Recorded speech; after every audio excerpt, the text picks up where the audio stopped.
నవరస భావాలంకృత కవితా గోష్ఠియును మధురగానంబును దాన వివేకికంతం చెప్పినం చెవిటికి సంకోదినట్లు సిద్ధము సుమతి.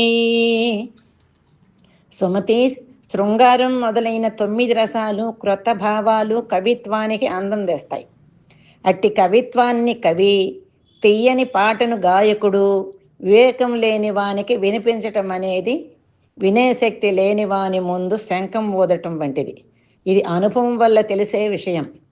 నీరే ప్రాణాధార్యము, నోరే రసభరితమైన నుడువులకెల్లన్, నారియే నరులకు రత్నము, చీరయే శృంగారమండ్రు సిద్ధము సుమతి.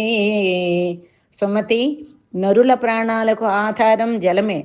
రసవంతములైన మాటలకన్నింటికీ ఆధారం నోరే. అన్నింటిలో శ్రేష్టమైనది స్త్రీయే. అలంకారాదులలో శ్రేష్టమైనది వస్త్రమే. ఇది శాస్త్రజ్ఞానం వల్లను అనుభవం వల్లను తేలిన విషయం.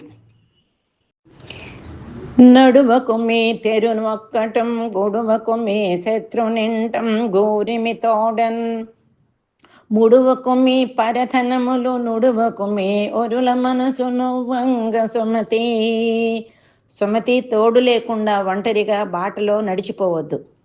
పగవాని ఇంటిలో మైత్రితో ఏమీ తినవద్దు. ఇతరుల ద్రవ్యములు మూటగట్టవద్దు. ఇతరుల మనస్సులకు కష్టం కలిగే విధముగా మాట్లాడవద్దు.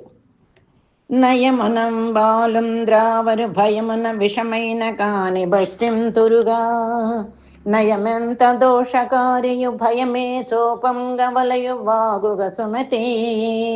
సుమతి, నయమాడి ధర్మం అని చెప్పి పాలు త్రాగమన్నా త్రాగరు. వారినే తినకపోతే ఏదో చేస్తామని భయపెడితే విషమైనా సరే తింటారు. నయం వల్ల ఎంత దోషం కలుగుతుందో చెప్పటం కష్టం.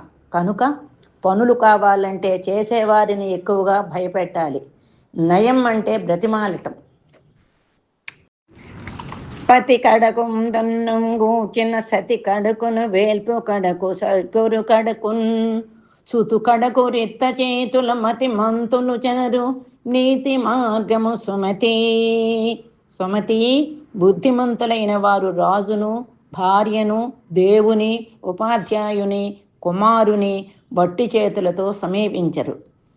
పని చేయునెడల దాసియు అనుభవమున రంభమంత్రి ఆలోచనలన్, ధనభుక్తి ఎడలందల్లియు ననందన కులకాంతయుండను గురా సుమతి.